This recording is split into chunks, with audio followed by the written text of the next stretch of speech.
Hello everyone, welcome back to my channel. তো আজকে ভাবতেই পারিনি যে ভিডিও করব, কারণ সকাল থেকে আমরা বেরিয়েছি যে আমরা ভিডিও করিনি, কারণ আমার শরীরটা ভীষণই খারাপ। তো আগের যে ভিডিওটা দেখলে খুব ছোটোর মধ্যে করা হয়েছিল, কারণ আমি আর ভিডিও কন্টিনিউ করতে পারিনি, এতটাই শরীর খারাপ ছিল।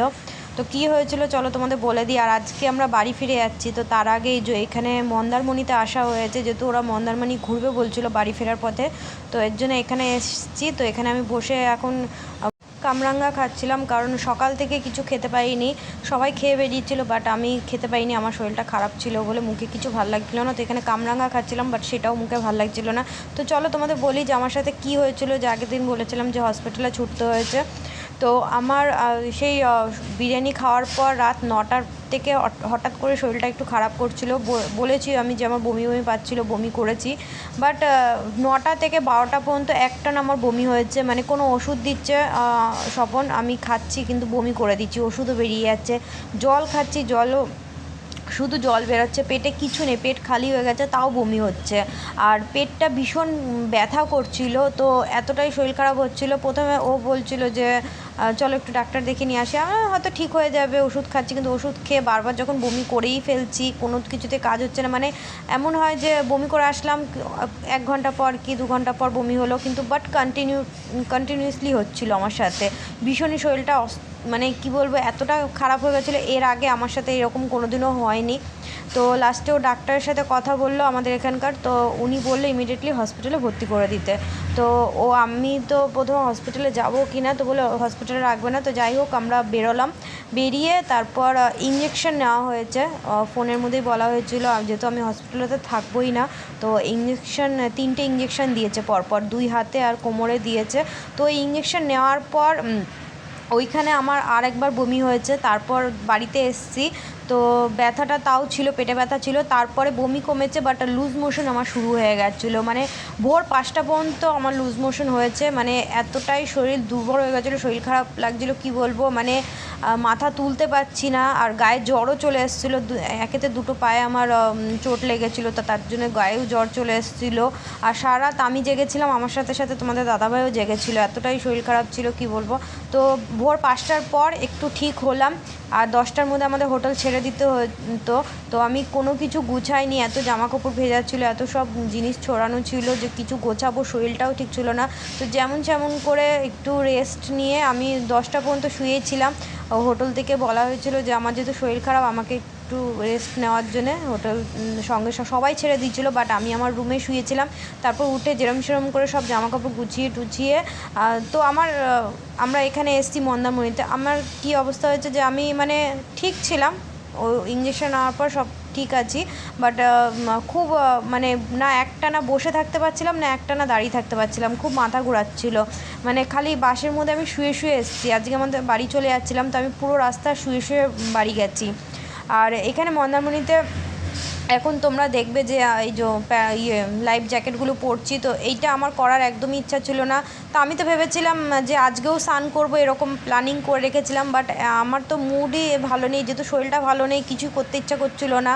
তো এখানে দাদা ওরা বলছিলো যে বৌমা তোমার শরীর খারাপ হয়েছে, আমরাও এনজয় করতে পারছি না, তুমি এত এনজয় করো।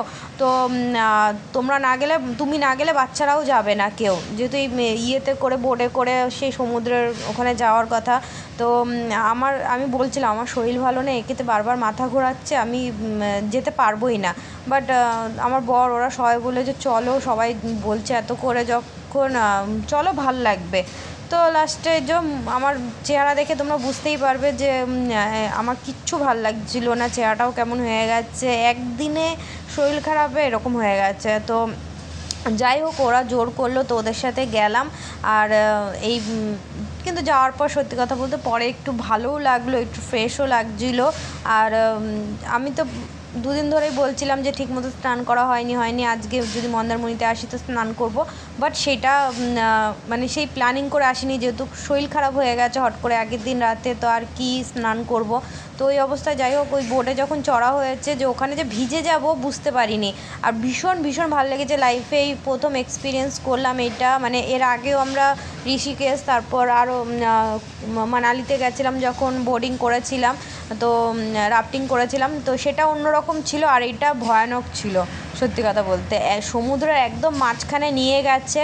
আর এত ঢেউ, মানে আমরা তো সামনে সামনে এই ঢেউটা ফিল করি, আলাদা ব্যাপার, কিন্তু ওই মাঝখানে গিয়ে অত দূরে অত বড় বড় ঢেউ আসছে, তার মধ্যে থেকে মানে বোটটা যাচ্ছে। সত্যি কথা, যত দিয়ে কেউ না করবে সেটা এক্সপিরিয়েন্স করা যাবে না হয়তো আমার বলাতে, সে কেউ বুঝতেই পারবে না যে কতটা মানে ভয়ানকও আর কতটা মানে ভালোও লেগেছে। খুব আনন্দও পেয়েছি। আর প্রথমে ভাবছিলাম আমি মাথা ঘুরিয়ে পড়ে না যাই জলে, যাই হোক ওরকম কিছু হয়নি, কারণ বারবার যেহেতু আমার মাথা ঘোরাচ্ছিল, একদম কমজোর হয়ে গেছিলাম, তো কিন্তু ওখানে কিছু হয়নি। আর ভিজে গেছিলাম, মেন কথা হচ্ছে ভিজে যাওয়াতে কী হয়েছে, আমরা যখন আবার রিটার্ন এসেছি তা আমি বলেই গেছিলাম যদি ভিজে যায় তাহলে স্নান করে নেবো। তো যেহেতু ভিজে গেছি, আর বাচ্চা কাচ্চারা কী করেছে, যেই আমি কথাটা বলেছি যদি ভিজে যায় তাহলে আমি স্নান করবো, ওরা আরও ইচ্ছাকৃত আমার মাথায় জল ঢেলে ঢেলে আমাদের মানে জল ছিটিয়ে সমুদ্রের জল ছিটিয়ে আমাদের ভিজিয়েছে, আমাকে আর পূজাকে। তো যাই হোক, এই বোটে করে গেছিলাম, ভীষণ আনন্দ হয়েছে। আর এসে আমরা একটু স্নানও করে নিয়েছি, স্নান করে তারপর আমি তো বললাম আগের থেকে যে প্রিপারেশন নিয়ে যাইনি, যে জামা কাপড়, তারপর আবার বাসের থেকে সে ব্যাগ ট্যাগ বার করে জামা কাপড় বার করে আবার এক্সচেঞ্জ করে তারপরে আবার আমরা ওখান থেকে রওনা দিলাম।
দিলকুশ দিলকুশ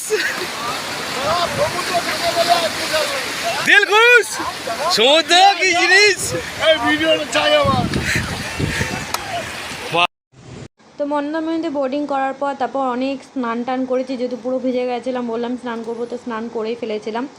তারপর স্নান টান করে আবার বাথরুমে গিয়ে স্নান টান করে ফ্রেশ হয়ে তারপর ওখান থেকে রওনা দিলাম। আর ওখান থেকে রওনা দিতে দিতে আমাদের দেখো সন্ধে হয়ে গেছে। তারপর আমরা এই যে মা তারা হোটেলে এক জায়গায় দাঁড়িয়েছি, এই হোটেলে এসে তো এখানে সবাই মিলে একটু নাস্তা টাস্তা করবে বলে, যেহেতু অনেকটা সময় হয়ে গেছে সেই। আর আমি তো যেহেতু হোটেল থেকে সেরকম ভাত দিয়েছিলো খেতে, কিন্তু আমি খেতে পারিনি যেহেতু, আর আমার আস্তে আস্তে খিদেও পেয়ে যাচ্ছিলো, কিন্তু সেরকম কিছু ভারী খাবার খেতে পাচ্ছিলাম না। তো এখানে তারপর নর্মালি নাস্তা টাস্তা করা হলো, করে তারপর আমরা এই যে 12টা বেজে গেছে, তো আমরা এখন এসেছি আর একটা হোটেলে, এটা কালনার দিকে সম্ভবত, আমার মনে পড়ছে না। তো এখন 12টা বাজছিলো, তো এখানে এখন রাতের খাওয়া দাওয়া করবো। আর আমাদের বাড়ি যেতে যেতে রাত 2টো বেজে গেছিলো, তো অনেকটাই যেহেতু রাত হয়ে গেছিলো, তো এখান থেকে আমরা খাওয়া দাওয়া করেই বেরিয়েছিলাম। আর এখানে খাওয়ারে আমাদের ছিল রুটি আর ডিম তড়কা, আর বাচ্চারা বলছিলো চিলি চিকেন খাবে, তো এখানে চিলি চিকেন দিয়ে ওরা রুটি খেয়েছে, আর আমরা সবাই ডিম তড়কা দিয়ে রুটি খেয়েছি। আর আস্তে আস্তে শরীরটা বেশ ঠিক হতে শুরু করেছিল, যার জন্য আমি রাতের খাবারটা একটু খেতে পেয়েছিলাম। তো চলো এখানে ভিডিওটা আমি এন্ড করছি।